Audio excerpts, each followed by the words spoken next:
And here we go. It is the Pittsburgh Hockey Now Live chat. Hi, I'm Dan Kingerski. Let's get rid of the logo and let's get down to it today. Lots of, I think, foundation building for the news that's going to come for the next 10 days, because this is traditionally the busy time. Now, over the last couple of years, we've had the Stanley Cup final sort of impeding this week. And there's a long unwritten rule that teams are not supposed to break big news. No big contracts, no big splashy trades during the Cup final. Well, it's now June 18th, and we are blessedly done with the 2024-25 NHL season. In the next couple of days, we can start saying last season. Just about the time the Florida Panthers get done destroying the Stanley Cup, as they've earned their back-to-back favors. Look at the cup there. That is the last time you will see it in one piece, at least until next season. So we've got a handful of things that we are going to talk about. We're going to get into the Penguins veterans, specifically our scoop, or our exclusive report, maybe is the better way to phrase it, about Evgeni Malkin. I'll get into the whole PHN contradicting a previous report stuff. I don't think that's what happened. I'm going to explain it all to you. We're going to talk just a wee bit about some RFA targets that I think really begin to fit the Penguins very well, even more so than I thought a month ago. We are going to, I think, talk a little bit about assistant coaches, but you have to bring that up a little bit later. And of course, let's see, who's in that picture? Now, who is in that picture? That is Malkin with Vinny Hinostroza and Jake Gensel. I don't know why that picture is in the library. But we'll talk about the trade value, the possibility, and the very unique situation in which the Penguins find themselves on the trade market. So we got all of that. And of course, your participation too. You know how this works. I talk, you talk, I respond to what you've typed, and away we go. So try to keep it, somewhere in the vicinity of rational. I'll try to do the same. By the way, you guys know that I'm a watch guy, and I just started wearing the watch I've had for about a year. It is one of my favorites, but I don't wear it so often, but take a look. It's my Hamilton Jazzmaster. And it's really cool because Hamilton's 150 years old, and they started in Lancaster and said, oh, geez, we have to go to Switzerland. So they packed up the whole family and became the Swiss Family Hamilton. And they make really good watches that normal people who want to spend more than, a few bucks can actually buy. Anywho, so if you're a watch person, pop them on there too. What do the nerds call it? Watch check or wrist check. Like, I will never have a watch that the nerds really want to see. Although I do have one that has some metal from an Apollo rocket, or I'm sorry, a Saturn rocket, the Apollo missions. They took little metal and they put it in. I was pretty geeked to get that. All right, so I'm going to start with a couple of questions here before we get to Malkin and the RFA targets. Jake Bacon. Hey, Dan, who do you think would be a good assistant coach for this new staff? There are so many, and there's actually more available than the last time we talked about this, because last time we talked about this, the Dallas Stars staff was still in full bloom. Well, they've been broomed. I have to wonder if Elaine Nasruddin would be a good pickup. And you'll forgive me, I forget the Stars assistant coach's name, who actually started to get some interviews for some of the head jobs. I think that would be a good pickup. But also, in keeping with Dan Muse's role and his strengths, Jake, I think they're going to have to find maybe one significantly experienced coach. I wrote in the Slap Shots at noon that it would be a mistake to bring in new coaches. I mean, like first-time assistant coaches, and surround Muse with those guys. That's you're not going to get the proper pushback, the proper advice. You're not going to have the right people to lean on in some tough moments that are coming. I know Nick Bonino's name is out there. And if he joined the Penguins staff in, say, like a fourth assistant coach role or more of a Matt Cullen role, great idea. If you are plugging him into like the the David Quinn or Mike Vellucci role, bad idea, because he doesn't have that experience to draw on. And he's, quite frankly, probably still too close to the veterans in the Penguins room. I don't think you want that dynamic going forward. Matthew wants to know if I'm a tennis fan in any way. No longer, unfortunately. I haven't watched tennis in probably a solid 5 or 7 years. It got tougher and tougher for me after Sampras and Agassi with like no Americans to get behind. Yep, I'm jingoistic when I watch tennis. I want to see 2 Americans in the final at Wimbledon.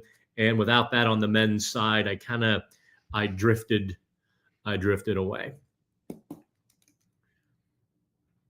It recently was confirmed by a former team that Nick Bonino played for that he is joining us as an assistant coach. I'm going to quibble with your wording there. I've seen the reports until the Penguins put it out. I'm going to put it at 8 of 10, right? Not confirmed officially, but it was confirmed by HK Olympia. Okay, I'll have to look into that. I assume that's the Finnish league. But again, when you start these foreign reports, there is so much potential for whoops that always pump the brakes just a wee little bit. Lars Nielsen is so glad that Edmonton lost on Tuesday night. I'm torn. I really am. Florida was the better team. I thought Edmonton was a team of destiny. I'm watching game 2. I'm thinking, my God, Edmonton might do this in 5 games. They just had it. And somewhere within that game 2, Florida wrestled it from them and never really gave it back. Edmonton won another game, of course, but they were never better than Florida after the midway point of game 2. Now I'm torn because a guy like McDavid deserves a Stanley Cup. He's done his job. He's filled his role. But there's a devil inside me that's like, that McDavid hasn't won a Stanley Cup. And for this reason, I firmly believe Sidney Crosby deserves to be amongst the Rushmore of hockey.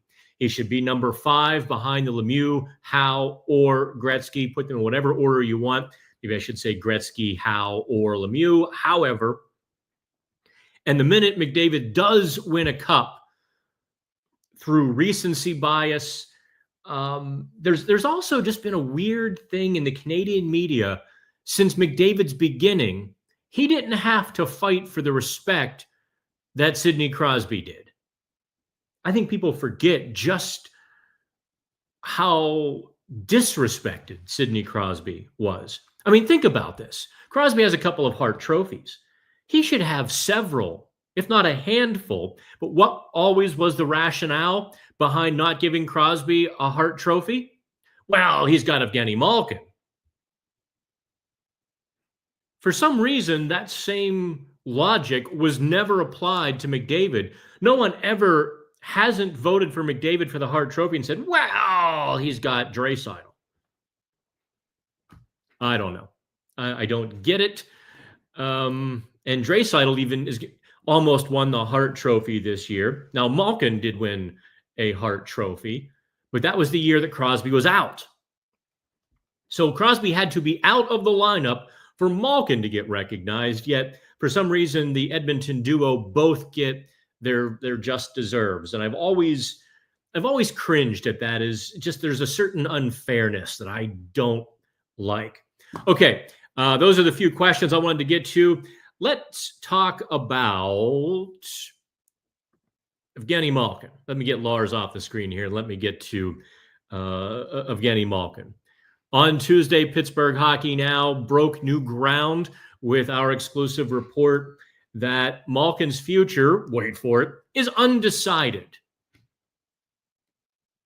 Now, hopefully you read the story, but I feel like probably 3/4 missed the very important line I made sure to put. I wrote the story and then I went back and I moved a very significant line higher in the story to like the third or fourth paragraph and trying to make it on its own, hoping that more people would grab onto it and kind of understand this entire situation with Malkin. Because obviously my friend, and quite frankly, I think the best Penguins reporter going, Josh Yohe, was it Sunday, had the report that the Penguins would not offer Malkin a contract, reported it was a done deal. So I started kind of digging in with some of the sources that we have, both internal and external, and talking to Malkin's camp, so on and so forth. By Tuesday morning, I felt like I had enough to go to press. I always bounce it off Dave and Shelley, by the way, Dave and/or Shelley. Okay, I rely on their old school journalism ethics, and I appreciate their insights. They made a couple of changes. Shelley actually made the story stronger, not weaker. Like she put some stuff in there that I was watering down a little bit. She took out the watering down parts, especially in the headline too. And so we got it out Tuesday morning. Just to recap it all, because I want you all to hear this from me, because unfortunately, this is the business that we are in. When somebody has a report that contradicts what you wrote, everyone, all of your critics just they sharpen their knives and they get their fork and they put the napkin in their shirt and they're ready to dig into you. The thing is, Pittsburgh Hockey Now's report didn't necessarily contradict The Athletic. It was a next step. And the important line in my story was that conversations were sparked by recent reports. Tim Benz astutely wrote in the Trib. He put into print kind of what I felt about the situation as well. That, listen, if Josh wrote it, you can guarantee somebody of importance told him that. So how does one person of importance tell a reporter that? And then I come to find out that immediately phone calls start flying back and forth between Malkin's camp and the team. I think the team reached out to Malkin first. 98% sure on that, but there's a little wiggle room by the way people phrased things via email, and it wasn't worth stopping the conversation to go back and really dig into that small detail. So one happened, and then we got the second story that Dubas picks up the phone, calls Malkin's camp, and says, hey, I didn't say that. And Malkin's camp said, okay, we believe you. We haven't decided on retirement after next season either. We don't know. And that's where the story ends. It's June 18th, 2025. And we're talking about a story that will reach its conclusion probably in June of 2026. So I found it very interesting that, listen, don't get me wrong. I think the Malkin camp was a little unnerved. I didn't get anger, but they were like, oh, wait, what? We're not getting there's no, they're pushing us out the door here. And that's just not not necessarily the case. It might become the case. Look, by midseason, Malkin might look like a 40-year-old. And the Penguins are like, okay, it's time to wrap this up. Or, listen, or I mean, he was skating pretty well last season. Not old school Malkin, but well enough for, a second line center. If he had played with perhaps a better quality of winger, he is a 60, 65 point second line center for $6 million. Are you going to turn that down? Absolutely not. So take all of that into consideration. I would say let this whole thing play out, because it very well might be Malkin's last season. It very well, perhaps it should be Evgeni Malkin's final season. But everybody wants to kind of go through the process. And who knows? I mean, you just don't know until it all plays out. Perhaps playing with Koivunen or McGroarty or maybe Rust. Heck, maybe even Rickard Rakell next season. Or Tristan Brose or whomever they draft. If they draft, if they get a power forward in the draft or via trade or whomever. Maybe Malkin and one of the kids click. And you're like, oh, Dubas is like, I could go for another year of this. I've got no problem with a 1-year contract. And Malkin might say, you know what? I've got no problem with a 1-year contract. And away they go. That's still, I think, a possible outcome, albeit unlikely. Okay. So that's kind of what I wanted to, hear it from me, that I don't think there was any bogus. The fact I know there wasn't bogus reporting in my gut. I don't, I think it was just a process of events that had to unfold.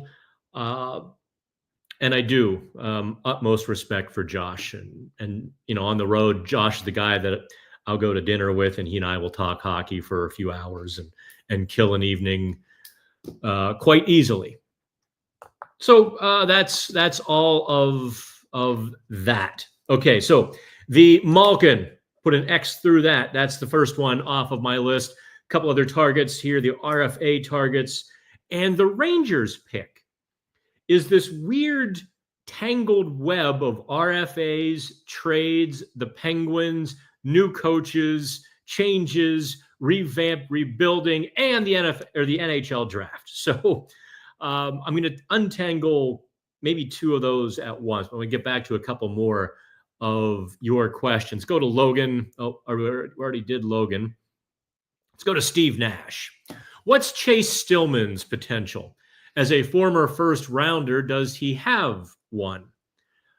Steve, having watched him in, at the end of the season there in Wilkes-Barre, last few games, playoffs, so forth, I wouldn't get your hopes up that he's an impact guy. He was right there with Tomasino and Poulin in the Stillman was 21. He was the 21 first round. I was thinking of somebody else. Forgive me. It's still, you're not going to see him in the Penguins' top 9 unless something changes. Changes in his game or so on and so forth. I think he's a pretty good AHL player, and I'd have to see him in training camp and the preseason before I would change anything that I think about him. High-end AHL player, maybe a low-end NHLer, but again, temper your expectations there. Big Joe, hey, Dan. Do you think we would be happy to draft Atchison or Eklund, or can you see us moving up, especially if Martone starts to drop? Well, that's a really interesting. I don't think Eklund's going to be there at 11. I think Eklund's still a top 10 pick, which bodes well for the Penguins because the Penguins need centers. The Penguins badly need centers in the organization. They don't have any. I mean, realize that.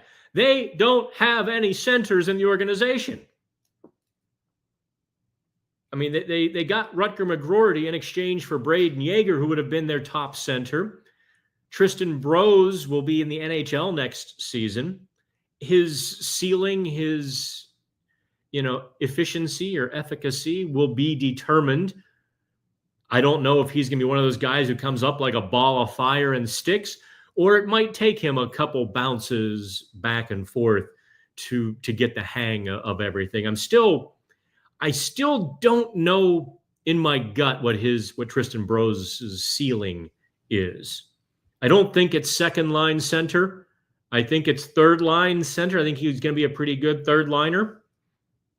But I also think that he could be a top six winger. Yet for some reason, when he's on the wing, his game doesn't flourish like it does in the middle. So could they trade up for Martone? Big Joe, did you see the story I did on Pittsburgh Hockey Now a couple of days ago? And I'm going to screen share it here for you. I want you to go to pittsburghhockeynow.com because here's the story. Here it is. The cost of a trade. Here is the cost of trading up in the draft. The Penguins draft pick, if you use the points calculator that the advanced metrics people in the draft rooms use, the Penguins' 11th overall pick is worth about 31.99 points. Let's call it 32. The 4th overall pick is worth 55 points. So you have to make up a pretty big differential to go from 11 to 4. A second round pick is worth, wait for it, 5 points. So you can't just say, hey, we'll give you our 11th overall and the second round pick in exchange for your 4th overall pick. That ain't going to wash. All right. So the Penguins would need to combine something the equivalent of the 11th and 12th overall pick to jump up, let's call it 4th or 5th overall, which Porter Martone probably is there. Then again, Craig Button's recent rankings dropped Hagens all the way down to 8th. I mean, does Button know who James Hagen's father is? You don't mess with somebody on Long Island or from Long Island with the last name Hagens. Grab the gun, leave the cannolis. Or grab the cannolis, leave the gun. You know what I meant. I'm sure the Penguins would love to. Don't get me wrong. I'm not saying they wouldn't do it. I'm just saying it's a whole lot tougher than people make it out to be.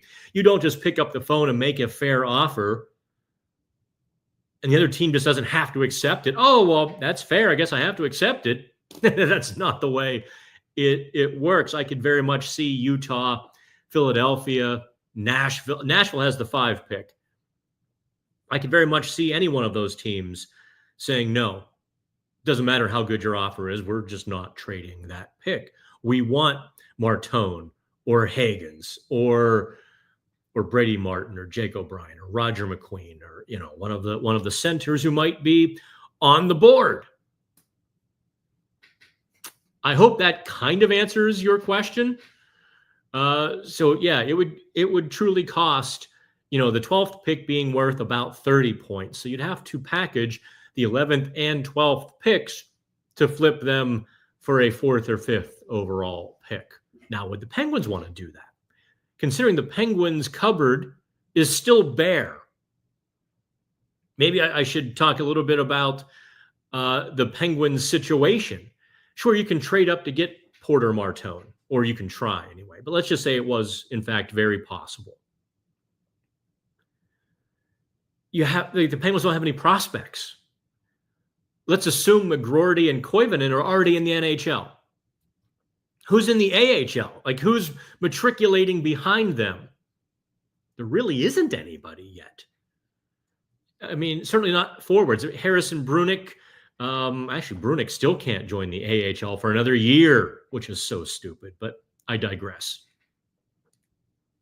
The Penguins need a volume of prospects.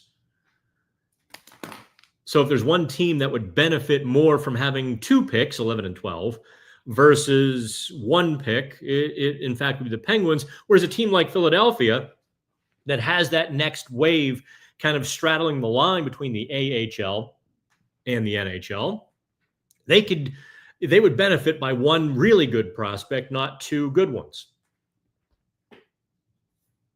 Let's go back to Lars.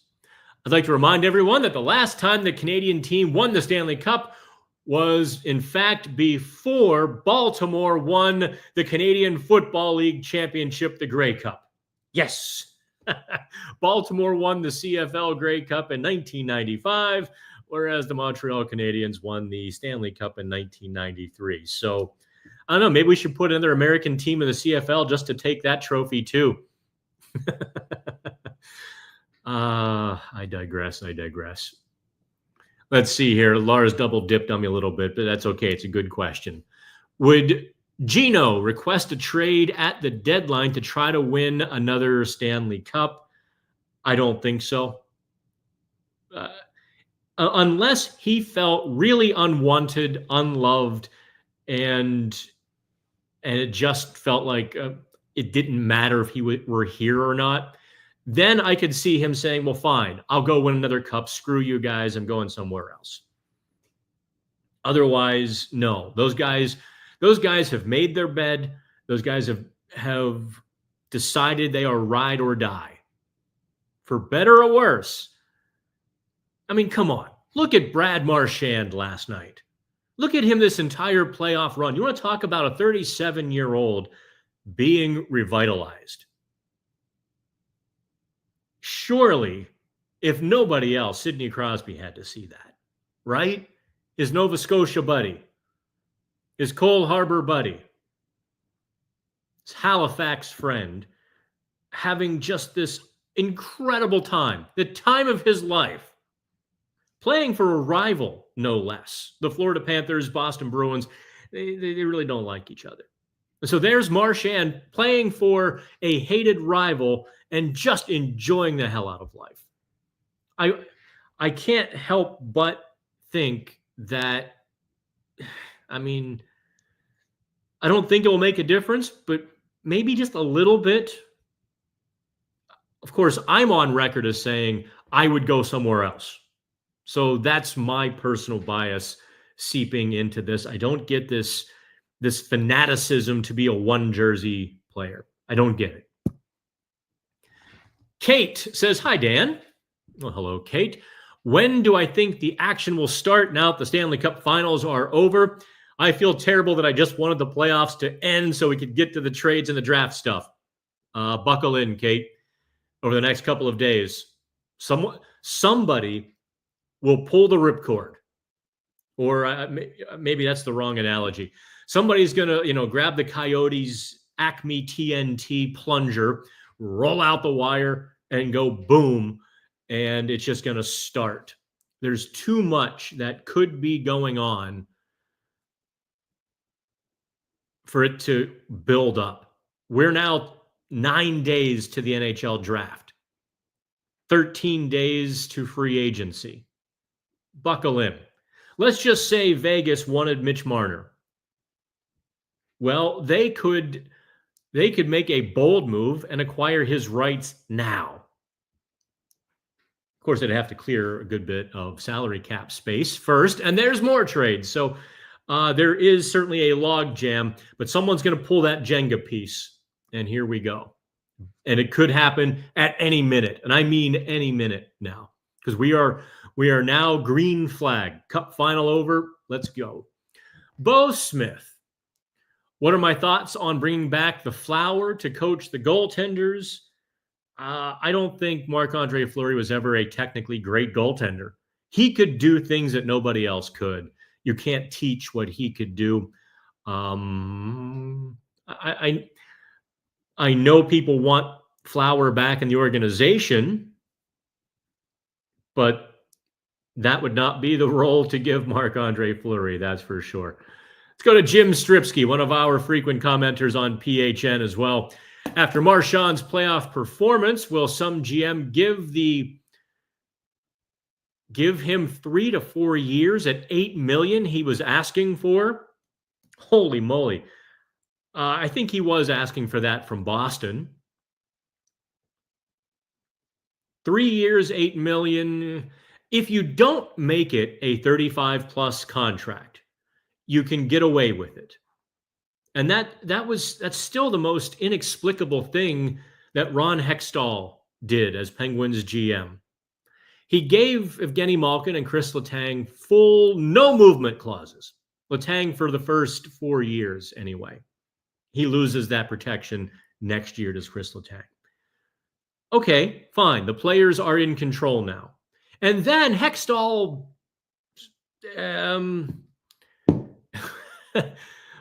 castrated himself or the organization. I had a more colorful analogy. Have you ever seen Joni Ernst's Iowa Senate campaign ad when she did that to a bull? It's actually a political ad. She won because of it, basically. Well, not because of that, but it certainly didn't hurt. But then Hextall tied his own hands, let's say, by making both Malkin and Letang's contracts 35 plus. He didn't need to do that. And if he hadn't made them 35 plus, let's just say Letang kind of wants to retire. He could, with no cap penalties. He could walk away because it's not a 35 plus contract. And how you get a 35 plus contract is you front load it with incentives and signing bonuses. Still the most inexplicable thing, the dumbest thing to do. You either do that or you give them the no movement clause. You can't to do both was insane. Will somebody give Marchand 4 years? Absolutely not. 3 years at $8 million. I'd probably pass as well. Now, Florida gives him, I'm thinking 2 years, $6 million each. So a 2-year, $12 million contract. You can't pay a third liner $8 million. You just can't. Let's go to Ryan Driscoll. Here's my question. Do the Penguins straddle the fence one more time until the trade deadline? Either way, looking at roster and prospects, they straddle the fence one more time to the trade deadline. Between what, Ryan? Looking at the roster and prospects, they have a lot of work to do. I think you're trying to ask, will the Penguins not trade players? Trying to stay competitive? And I don't think that will be the case. I think the Penguins are in the mode now. As you meet their price for their player, the trade gets done. So, sure, they could easily have Rickard Rakell coming up to the trade deadline next year because no one's met the price yet. See also Jacob Chikrin, who lingered and languished with the Arizona Coyotes for 2 years in that sort of situation before Armstrong finally said enough and traded him for a couple of second-round picks and a prospect, basically. Jonathan says, my Hamilton Ventura is my favorite watch. What is the Ventura? I'm going to look that up as I talk here. I'm going to pull up the next question, Jonathan, and then I'm going to look up the Ventura. What's your color scheme?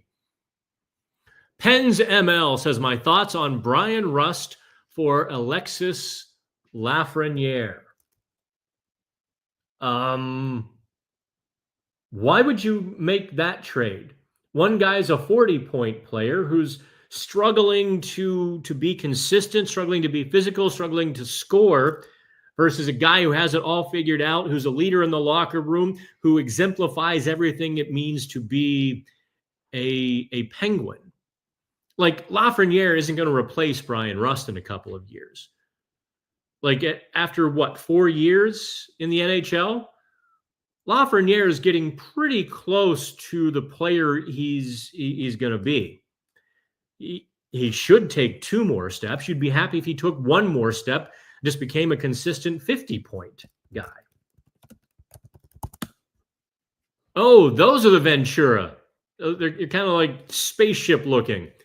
I have eyed those up, Jonathan.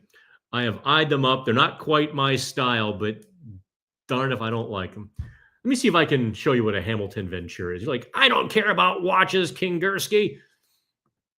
Here, this is a Ventura.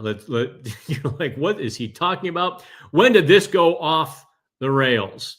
Listen, I start off the rails, and that's just how it goes. Oh wait, that's the quartz version. So that's a little smaller. Oh, so you probably have the big one then. Where is the? Oh, okay. It looks like a Star Trek watch. The big automatic. I don't know how even to describe this one. Hopefully I don't get demonetized for showing like they don't think I'm showing ads here. That is the Hamilton Ventura. Yeah, I couldn't pull that off, but kudos to you for doing it. So anyway, no, I think now if the Rangers included more, then yes. But any team, listen, yeah, you work in reverse here a little bit, Pens ML. Most of the time, people don't take into account the other team when they try to start proposing trades. I'm going to tell you, take into account the market. The Penguins could get a lot more for Brian Rust than Lafreniere.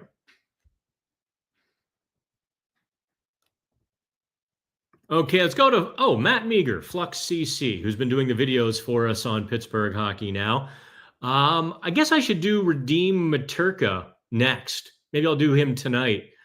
Because we did Jake O'Brien last night. We've done Roger McQueen and Jackson Smith. I think those are the ones we've done on Pittsburgh Hockey Now. Maybe we should do Redeem Materka. Oh, we did Brady Martin too.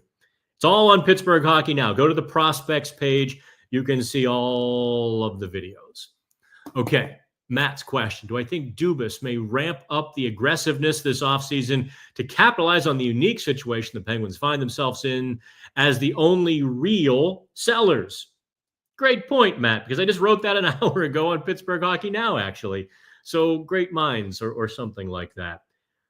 I think there's an opportunity. I think the Penguins have been kind of snookered. Dubas has been snookered by this spike in salary cap space. And what I mean by that, without getting too far in the weeds, teams aren't having to sacrifice players this summer. So there are going to be less salary dumps, less sacrifices, and so there'll be less good players available via a trade in which the Penguins would have an advantage, in which the other team was a little bit desperate to make the move. So Dubas is kind of, like, of all summers, I'm ready to go, and the whole market changes, right? The market may have swung back in Dubas's favor, as Matt kind of points out, because take a look at all of the rebuilding teams. Ottawa made the playoffs. Detroit and Buffalo very much want to make the playoffs next season. It's go time for those teams. Anaheim is big game hunting. So they're in buying mode as well. Seattle and Boston both want to return to winning, return to playoff contention, or be competitive. So they're in buying mode. The teams that are in selling mode are the Penguins and, well, that's it. That gives the Penguins a unique position in the market in which resources are scarce, but their supply is strong, and they have no desperation to sell.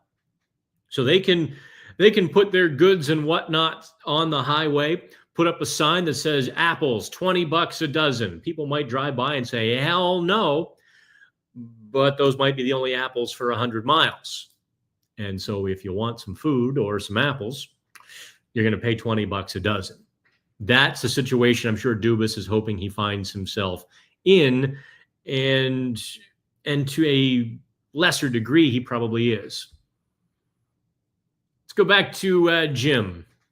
Will the NHL really crack down on teams talking with agents and players prior to free agency? And if so, what effect will that have? Yeah, that's been interesting, hasn't it? Where, Sarah Volley or Chris Johnston, Pierre LeBrun, Elliot Friedman, Darren Drager are able to report at like 10:30 in the morning on July 1st signings, and no conversations are supposed to happen until noon. Yeah, that's I find that very, very interesting. So I'm not sure how teams have gotten around that. I'm not sure why the NHL hasn't brought the hammer down on that. Your guess is as good as mine on that one, Jim. I'm on the inside of the business, and I don't understand or get it. Ryan asked, what's the benefit of leaking that info? Ryan, you're killing me. What info? I assume you're talking about Malkin? You gotta complete your thought, my man. Otherwise, I'm guessing here what you're really asking. What was the purpose of leaking the Malkin info? Well, let's just say that people in the Penguins organization, and I'm not reporting this, I'm just following the hypothetical as to what might have happened, right? And maybe they feel trapped by the veterans, by the core, and from a public relations standpoint, it makes sense to begin to prepare the public. As Harry Stamper called back, Houston, prepare the world for bad news. Armageddon reference. Also, you give a little elbow and a nudge to the core player, letting them know this is not a country club and it's time to move on. Again, following up with Pittsburgh Hockey Now reporting, it doesn't appear to be Dubas that was doing that.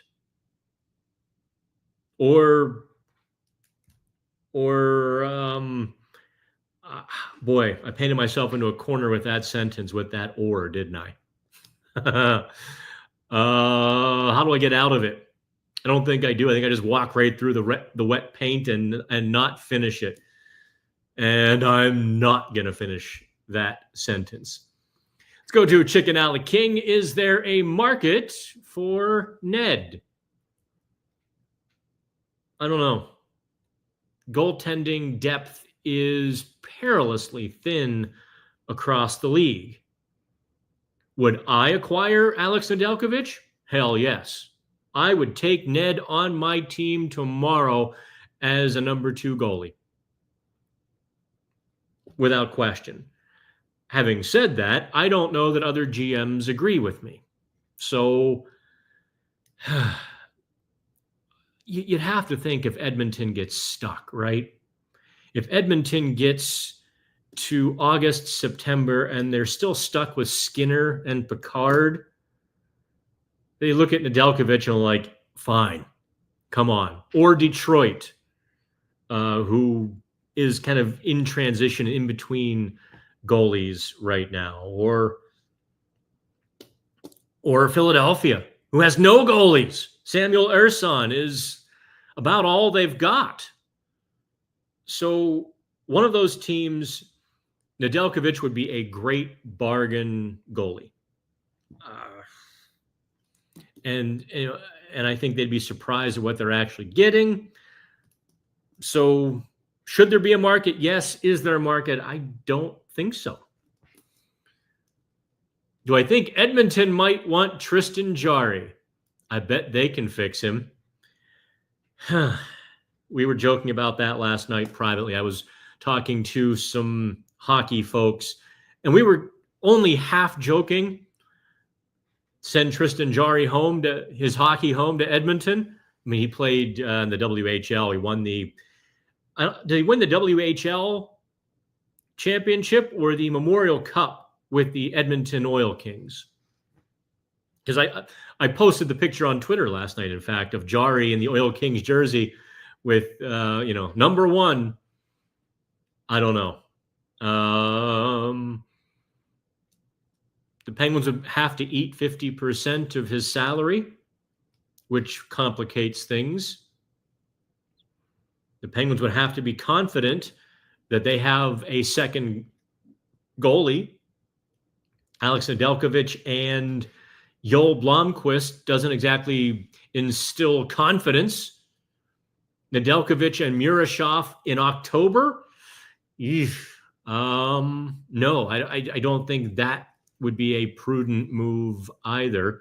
Because what you don't want, what you really don't want, is to have a team that's kind of fighting hard, playing hard, and getting let down by its goaltending. That's when morale sinks. That's when bad habits start. When guys are like, screw this, and trying different things, or going beyond their role and going beyond themselves and getting off track. That's when mistakes begin to compound, and all be, that domino, that goaltending domino is a big one, and it takes out several dominoes when it falls. I don't think you want to do that to your team. Plus, there's still a pretty good chance that Jari rebounds well next season, which actually gives him trade value. So let's talk. Let's ask that again. November, December, right? I appreciate the compliment, Chicken Alley King. I'm not going to put that on the screen. Maybe I did for the briefest moment. I appreciate the compliment, and we don't need to bash anybody else. I like to think that Pittsburgh hockey now brings such a wide range of hockey coverage. I mean, I don't know of anybody else who quite does, any local writer in the NHL who does the breadth of like in-game analysis that I do. I feel like that's where I hang my hat. That's my strength. I'm going to hang my hat there. I'm going to tell you about the F3, going low against this one team versus staying high, creating traffic against another, yada, yada, yada. I'm going to dive into that because I think there's value in somebody talking about it beyond just a couple of the people on Substack. And we also do the trade stuff, and I dig into getting some reports like the Malkin stuff. And we'll do some of the viral silly stuff too. I'm not above it. It pays the rent. You read it, I'll put it out there. So I'll do the entire universe. Oh, wait. I forgot to get to Logan's question. Do I think the Penguins won't spend to the cap this year for the first time in many years? I don't know. I don't think that's a concern. They're not going to spend to the cap just to spend that money. They're going to put the team they want on the ice and then see if they have money left. I suspect they will have money left over, but it won't have been an intentional cost savings. It just won't. Tom Werner, principal at FSG, was pretty blunt about that when we talked to him last October. That Dubas is in charge. He has all of the money and resources he needs, whether it's to the cap or not. They've got the money to do it. So that's that on that. They might only have an $80 million payroll. That's because they've got McGroarty and Koivunen and Bros and Pickering and, Joona Koppanen in the lineup. And Sidney Crosby gave them a hell of a discount. Go to Patrick McCracken. Would they take a shot?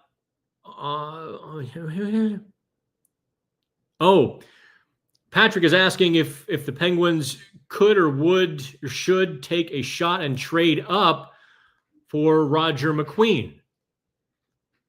I really liked McQueen's potential, but I'm going to see how those first 5 picks play out. First 6 picks, quite frankly. I don't think the Penguins need to jump up and take any of the first 5 or 6 spots. The reason for that is because then I think you're looking at those 3 centers. 2 of them will be available at the 7 through 10 picks. The Brady Martin, Roger McQueen, Cole Reschny, Jake O'Brien. There's 4. And at least 2 of them will be there 8, 9, 10. So do you trade up to get McQueen if Martin is still there? No, I don't think you do. Do you trade up to get McQueen if Martin and O'Brien are both gone? Hell yes. You kind of you see that, you need one of those 3. That's my gut feeling on this, Patrick, is the Penguins need one of those. Well, I guess I named the 3 I think they need. One of the 3 that they need. O'Brien, McQueen, or Martin. Reschny being the 4th. I could see them even passing on him to get Jackson Smith. Maybe redeem Maturka. But they need one of those 3. Michael says McQueen has a bad back. Don't draft him. Michael, where the hell have you been? Oh, wait, I see a winky face. No. It's a set. Michael, where have you been? That has been taken care of. Listen to me, Michael. Hear me now. Believe me later. The McQueen injury situation has been solved. Permanently and completely. Not a disc issue. Not a muscular issue, not a spinal issue. They actually finally figured out a few months ago that it was a fracture. Like, oh, okay, they fixed it. Fracture healed. Everything returned back to normal. He does not have a bad back. Okay? Now, I know you're going to comment next week he has a bad back. I'm just telling you now, problem solved, issue over. This is the reason that McQueen has jumped from like 8 or 9 in a lot of the rankings to 5. Because now that teams are like, oh, whew, now that McQueen is like, whew, that's not an issue that will reoccur. Well, then he's a 6'5" or 6'6" center with silky mitts, great vision. He doesn't look like he's skating fast. But when he gets those legs moving, he's by you. He's gone. So there's a lot to like about Roger McQueen. I don't think he'll be available, though. Jim correcting Michael. Thank you, Jim. Can the Penguins get 3 first-round draft picks this year? Well, I suppose if they trade Rickard Rakell in the next week, it's possible. Okay, let's get to that regular dude, another regular commenter. I think the right metaphor for where we are at in the offseason is this. The troops are marching to Concord and Lexington. It's a matter of time and who before the first shot is fired. Yes. Kind of an apropos sort of analogy for the rest of the world too, isn't it? Let's go to Shane Spiker. Dan, I was confused on how the Pens could be stuck if Dubas could bring in a few RFAs and keep Rust and Rakell. Not sure how they could do both. Well, yeah, I'm confused why you're confused. Because some of these RFAs will not cost you Rust and Rakell, or Rust or Rakell. These RFAs are going to cost you your second-round pick. Penguins have a bunch of those next year. Tons of draft picks for the next few years. So where are you confused at? And even if they did get a bunch of these young RFAs, are these guys going to develop? This is getting to the middle, getting stuck in the middle part that I wrote several days ago. If you get a bunch of these guys, let's just say you get Maverick Bork, Mackie Samoskevich, That's this guy who got to hoist the Stanley Cup last night. You get Bork, Samoskevich, either, one through trade, one through an offer sheet, whatever. And pick a third person that you want. Keandre Miller, let's say. Okay? You all would be throwing a party. I think I would be praising Dubas as well. I think Dubas would be strutting around the office like Vince McMahon. He might just put on, a sport coat and just do the strut down the hallway for a few days. That doesn't necessarily mean all three are going to pan out. That doesn't mean Samoskevich is going to go beyond 32 points and 15 goals. That doesn't mean Maverick Bork will reach the full potential that some of us see in him. That doesn't mean Keandre Miller won't be a train wreck on the blue line. He won't continue this inconsistent up and down sort of where one day he looks the part of a top pairing defenseman and the next day he looks the part of a mistake-prone top pairing defenseman. So there's still variables even after they get these players. And so they could be just good enough to be right in the middle again and kind of stuck in that sort of plateau. Chicken Alley King reminds me Chris Letang can still LTI or retire. Yes, but Alley King, the NHL is not going to just let that happen. If Chris Letang plays next season, plays the full, say he plays 75 games, right? And says, oh, geez, this isn't working. I'm done. The NHL is going to say, well, you're not injured. You just played 75 games. You had the whole fixed. You've not had any medical events. So how can you claim a medical exemption now to retire? That's a real possibility. They're not going to make it easy to get out of a 35-plus contract, which was really signed. I mean, look, if they had signed him to a 4-year deal at 35 years old, and he was coming into the 4th year, the NHL might be a little more lenient because it wasn't such a gross attempt to get around the salary cap. But giving a 35-year-old a 6-year contract, the NHL is going to say, hell no, you signed it, you live with it. Unless the Penguins / Chris Letang could prove otherwise. Let's see here. Let's get to Sean. What about Rust or Raquel to the New York Rangers for Lafreniere and Gabe Perreault? Or Perreault.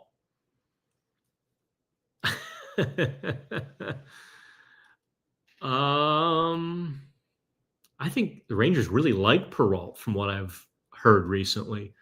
I can't independently confirm that. I suppose Raquel, not Rust, for that trade package.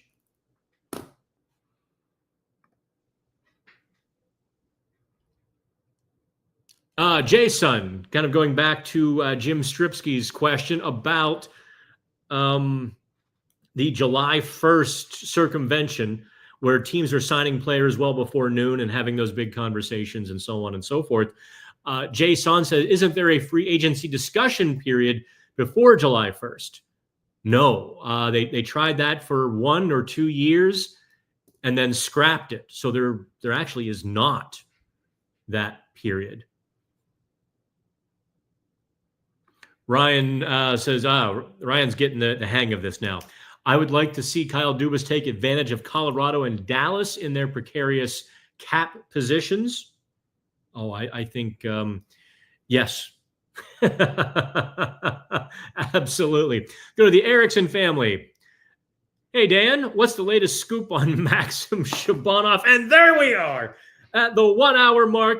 We've got the Shabanov, and I can die happy now. Can I say this with a little bit of good humor. I don't care. These reports out of Russia have been all over. This team and that team and this team and that team. And I know how this game works because I got played about 7 or 8 years ago. I'm admitting full well I got played by Russian sources who wanted one of their players to come to the NHL. A newspaper reporter at the same time was smart enough to pull back the reins and kind of report the story as possible, whereas I took the bait and said, oh, contract negotiations are happening because that's what they said. Yeah, there were no contract negotiations. And if you take a look back, if you look at the news or the reports that come from Russia, you're batting 50% at best, maybe 25%. So I know, listen, Erickson family, getting a little more serious on this. The initial report was the Penguins were one of the teams who had scouted him. That's all. That was the beginning and end of the report. A couple other teams were, in fact, named as having sent scouts to watch him. So keep it at that. There was the fake report that he signed in Philadelphia 10 days ago. There's been reports of this team and that team. So what all of that tells me is that there is somebody on that side of the world who's pushing this story. And when that's happening, it's happening because there's nothing happening on this side of the world. I got played years ago, and until I hear something more concrete, until until someone says, hey, yeah, the Penguins and Shabanov are in fact talking seriously, till I hear it from like this side, this organization, I'm not touching it with a 10-foot pole. I haven't touched it with a 10-foot pole except on these live chats. Like, who was the player that suckered you? Not going to do it. Not going to admit who it was. What would Dubas have to give up for Jason Robertson? 2 answers to that question, Sean. 1, far too much. And 2, he's really not available. Dallas took the temperature of the market, said, okay, pulled back. That's the end of that story. Well, the Pens won an perhaps a Jari for Bouchard trade makes sense. A tongue-in-cheek proposal, but sarcasm never hurt anyone. You know what? Perhaps about midway through the second period when Bouchard was absolutely melting down, maybe Stan Bone was like, fine, we'll make the trade right now. You have to make it right now. Get Jari in net. Boy, a lot of questions. Let me rapid fire here. I'm going to go from the bottom up. What do I think Grzelcyk's trade value is now coming off his best season ever? It's 0. He'll be a free agent in 10 days. Brian, hey, Dan, possible that the Penguins can pull off a rebuild retooling quickly as the Capitals did, or are we looking at a lengthy rebuild? That is a very good question. Yes. Don't forget, though, the Capitals got really lucky. They took a big swing with Pierre-Luc Dubois. That could have blown up massively in their face, submarining the entire team. No joke. It really could have. But they get Chychrun and Logan Thompson and Dubois, and a couple of their young guys step forward, Connor McMichael, Protas, and who's the other one? Zachary Leroux is Nashville. He's got one of those hyphenated names or apostrophe names. I can see it, but I can't see it. I have a faded photographic memory. It's photographic, but all the pictures have been stored in the attic for far too long at this point. Black Swan. Hey, do we have at least...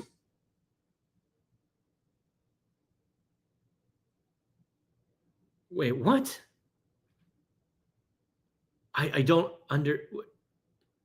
You're asking if the Penguins have a gay player?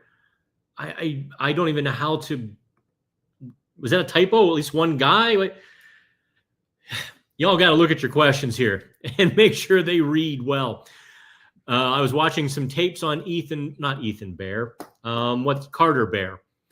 I think he could be a sneaky good option for the Penguins at 11. I'll tell you what, Big Joe, if the Penguins liked Bear quite a bit, they could trade back a few spots and still get him. Let's go to Steve Nash. Rangers extend Matt Rempe 2 years. Sullivan hates physical players.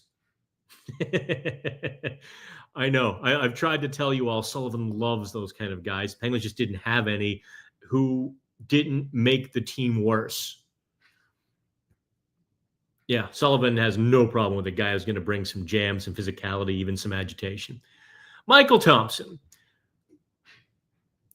Do we St. Ivany on the team next year? Oh, do we have St. Ivany on the team next year, or could I see them moving on from him for a package for a decent second line?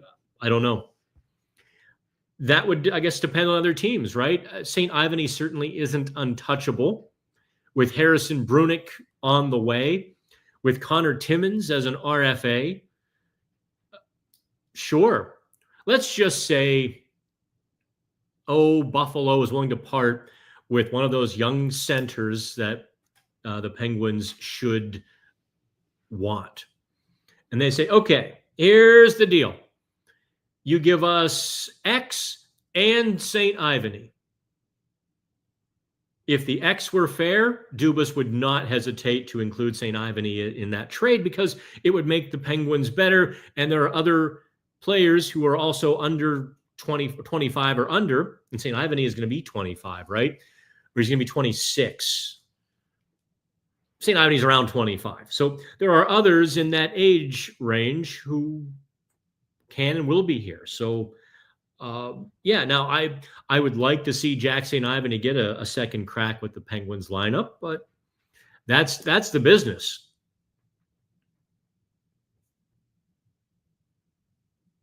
And that is it. That's the last question.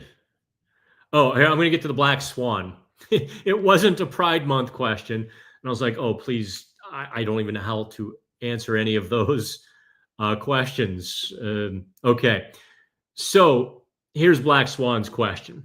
Do we have at least one guy which brought Dubas, which do you mean who? Do we have at least one guy which Dubas brought in who is really playing? At least one player. Black Swan, man, you made me work for that one. Well, yeah, there's I mean, the lineup is essentially Dubas's, right? So I'm getting a bunch of texts, making sure there's not breaking news. Well, Dubas brought in Ville Koivunen, Rutger McGroarty.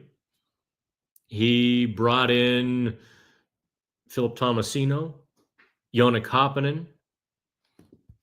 He brought in Matt Grzelcyk, who was on his way out. He went and found Ryan Shea. And you can also say he went and found Ryan Graves, too. Erik Karlsson. So, yeah, the team is largely Kyle Dubas's creation. All right, that's an hour 10. Before any other questions come in that I'm stumped to read, I love you all. I am off to settle some business matters and get moving on this and even get some lunch in me. So have fun, like, subscribe. Subscribe to PHN Plus too, because the draft is coming and a lot of our draft content will be paywalled. Have fun.